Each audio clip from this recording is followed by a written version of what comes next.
Salut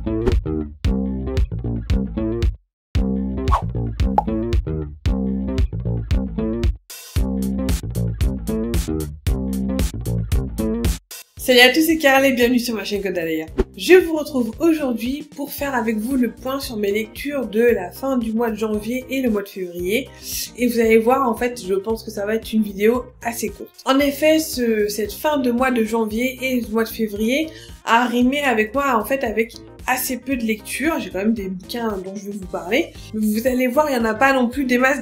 Donc dans cette session, je vais vous parler du Rasoir d'Occam de Henry Lovenbroek que j'ai écouté sur Audible. Et je vais continuer ensuite avec les livres dans lesquels je suis encore en ce moment, pour vous dire que ça avance pas des masses.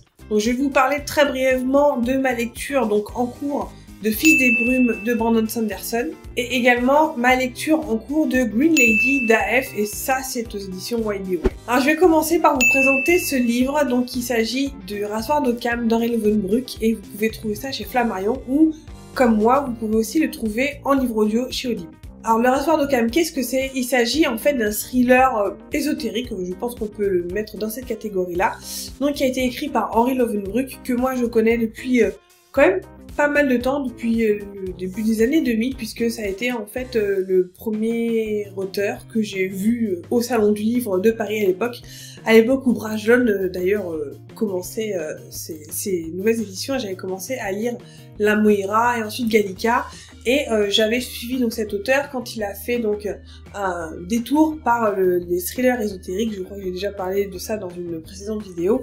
Donc il avait sorti le Testament des siècles qui était un peu dans la même veine que le Da Vinci Code, avant que le Da Vinci Code qui était dans la même veine que le Testament des siècles, et ensuite le Syndrome de Copernic. Donc c'est deux livres que j'avais beaucoup aimé de lui. Et donc arrivait ensuite le Rasoir d'Occam, qui est en fait le premier tome de la saga de Harry Mackenzie, donc le héros tutélaire donc d'Henry Lovenbroek, en tout cas dans ses thrillers ésotériques, donc à partir des Rasoirs d'Occam. Donc j'en ai profité sur Audible quand j'ai vu que justement tous les Harry Mackenzie étaient dans cette étaient disponibles en fait donc sur cette plateforme de livres audio. J'en ai profité pour voilà reprendre la saga là où je m'étais arrêtée. J'allais justement pouvoir profiter de cette histoire et donc de ce roman-là, vraiment avec un œil neuf et avec une oreille neuve. Alors, qu'est-ce que je pourrais dire donc de cette lecture, en tout cas pour moi, c'est que ça a été quelque part en fait une lecture en demi-teinte. Et pas forcément pour les raisons que je vous expliquais avant, puisque finalement, ces choses qui me gênaient quand j'ai commencé à le lire il y a 10 ans, finalement ici ça passe un petit peu mieux, peut-être parce que justement je ne sors pas de plusieurs thrillers un petit peu du même style, il y avait quelque chose d'un petit peu neuf par rapport à mes lectures donc qui l'ont précédé. Là où, moi, je vais peut-être commencer par les points positifs, là où vraiment j'ai accroché, c'est au niveau de l'intrigue, parce qu'elle est vraiment menée, vraiment tambour battant, parce qu'il y a des rebondissements très très réguliers, il y a de la découverte, il y a de l'aventure, il y a beaucoup de mystères, et voilà, la façon dont Henry Lovenbroek a justement cette façon de mener son intrigue m'a vraiment accroché du début jusqu'à la fin. Là où j'ai un petit peu moins accroché justement, c'est en fait avec les personnages.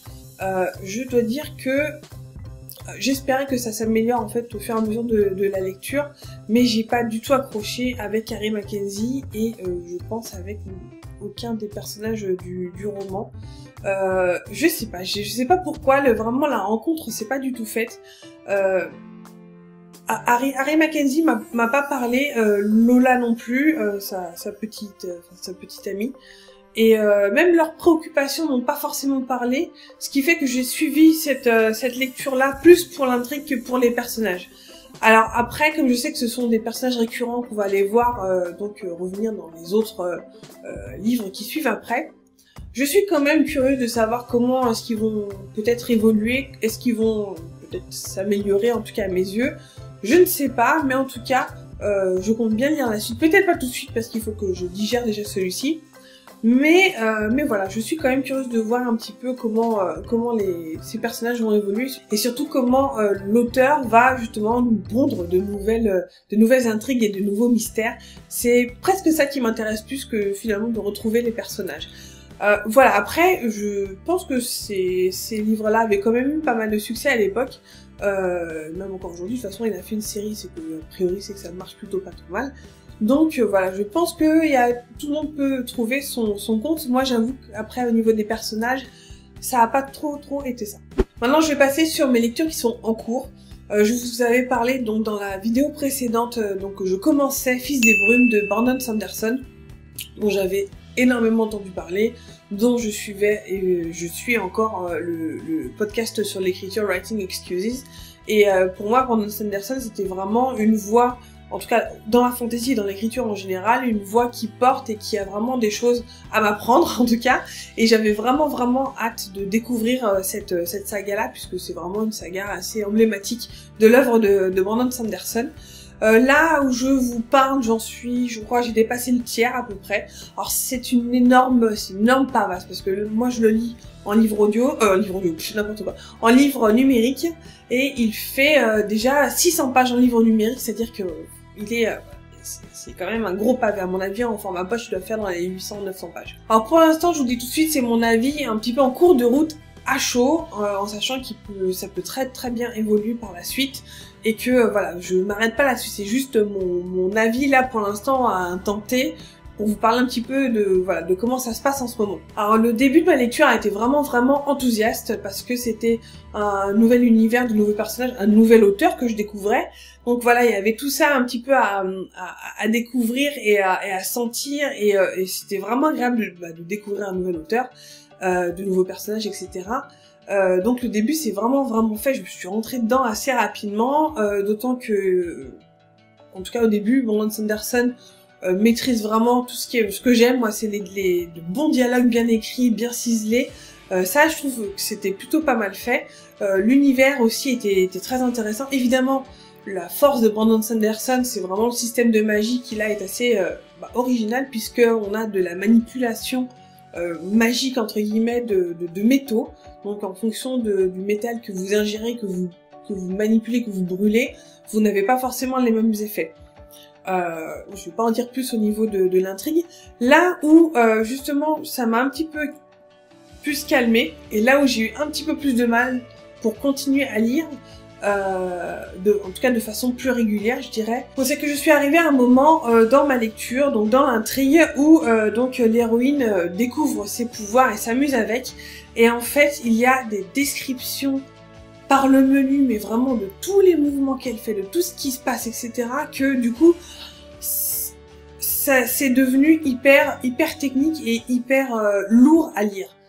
Je saurais pas vous expliquer pourquoi, parce que juste avant ça allait très bien, et puis là d'un seul coup il y avait des pages et des pages et des pages de descriptions, et c'était assez bien parce que c'était des descriptions d'action, et c'était, comme je vous disais, c'était tellement décrit, tout était tellement décrit que finalement c'était plus fluide en fait dans ce que je lisais, et j'avais trouvé ça lourd et long et lent, et alors que ça devait être quelque chose qui était de la révélation, quelque chose de surprenant, de merveilleux, un moment d'émerveillement. Et en fait, pour moi, c'est vraiment retombé à plat, et ça a été, je dirais pas douloureux à lire, mais j'avais hâte justement de passer cette scène-là. Du coup, à ce moment-là, le soufflet est un peu retombé, et je vous avoue que j'ai laissé un petit peu de côté cette lecture, pour en prendre une autre qui, en fait, à ce moment-là, me tentait plus.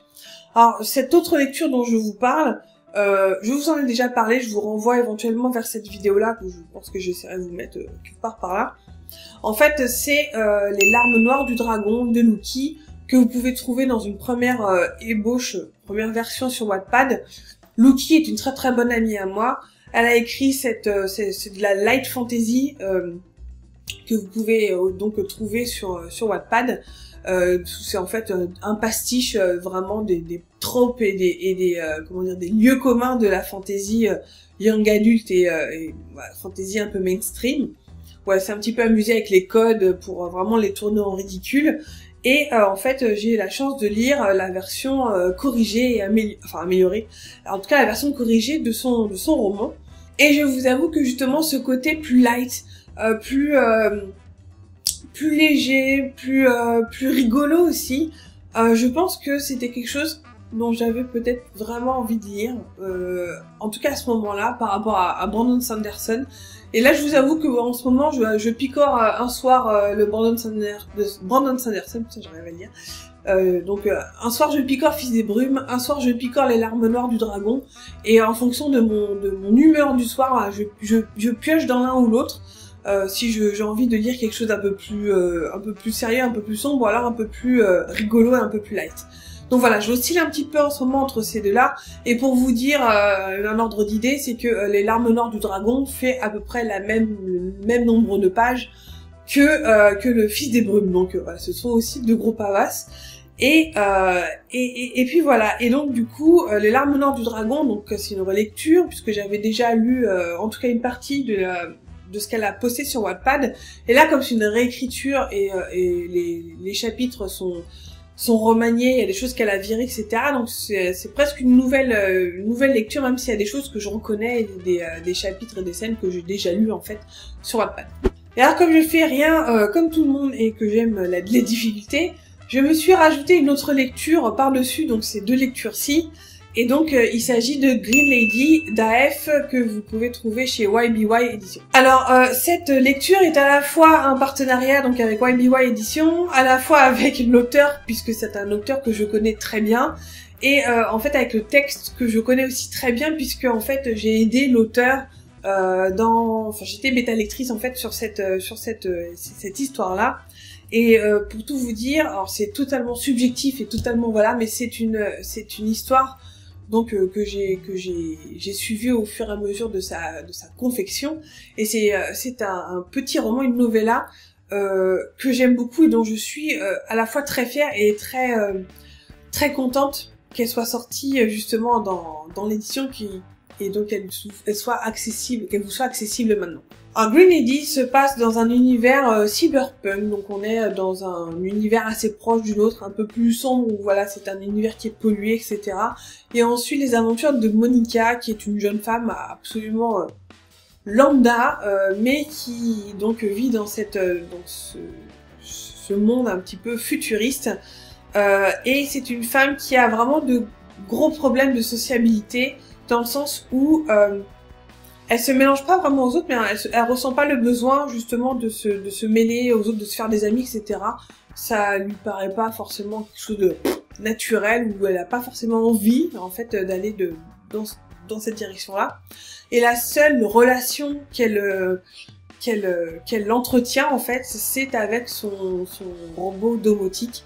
Donc qui s'appelle Alice, qui est une jeune femme, une hologramme qui l'accueille chez elle, qui a des discussions avec elle, et qui est un hologramme qui s'adapte justement à Monica par rapport à ce qu'elle dit, ce qu'elle fait, à ses habitudes, etc. Donc c'est un hologramme qui la sert depuis, je crois, plusieurs années. Et donc du coup c'est une espèce de couple comme ça qui s'est construit, et donc Monica, au moment donc du roman, on a un petit peu assez de cette relation un petit peu unilatérale quelque part, puisque Alice n'est qu'un hologramme, elle a aucune consistance propre. Donc Monica décide de lui faire un cadeau d'anniversaire, donc elle fête le jour où elle l'a activé en fait Alice, et elle va lui offrir en fait un corps. Et à partir de là va se nouer donc une relation justement beaucoup plus humaine, avec donc cet hologramme qui devient donc d'un seul coup palpable, je dirais. Et en fait, ce que j'ai aimé dans cette histoire, c'est que au-delà du côté cyberpunk qui peut être vraiment très déshumanisé justement et très désincarné, c'est une histoire qui était vraiment au cœur de l'humain, qui était très sensible. Il y a vraiment une sensibilité vraiment exacerbée là-dedans.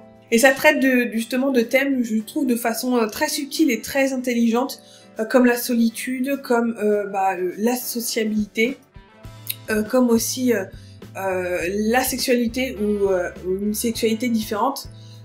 Et voilà, c'est un texte que je trouve extrêmement touchant et extrêmement bien écrit, qui est pas du tout il y a évidemment une relation donc lesbienne. C'est très c'est pas vu avec justement c'est pas une relation lesbienne vue avec des yeux libidineux. Voilà, c'est une relation qui est vraiment presque pure en fait, qui est pas forcément éthérée, mais qui est justement qui est belle en fait.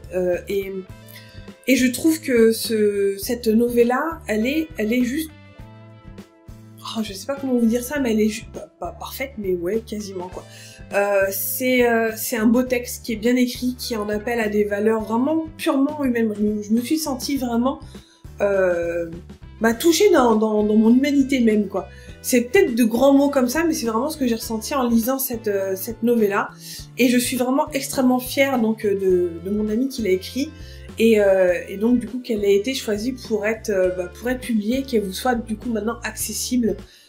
Et je ne peux que vous encourager à jeter un œil à cette novella parce que je pense très sincèrement qu'elle vaut vraiment la peine d'être lue. Voilà, c'est sur ces mots magnifiques que se termine ce point lecture donc du mois de février. Je me retourne dès maintenant donc vers ces lectures qui sont en cours en espérant que donc à la fin du mois de mars, je vous présente ces mêmes lectures terminées. Je vous souhaite une très bonne soirée, une bonne journée. J'espère que vous ferez d'excellentes lectures le mois qui vient. Et je vous dis à la prochaine dans une nouvelle vidéo.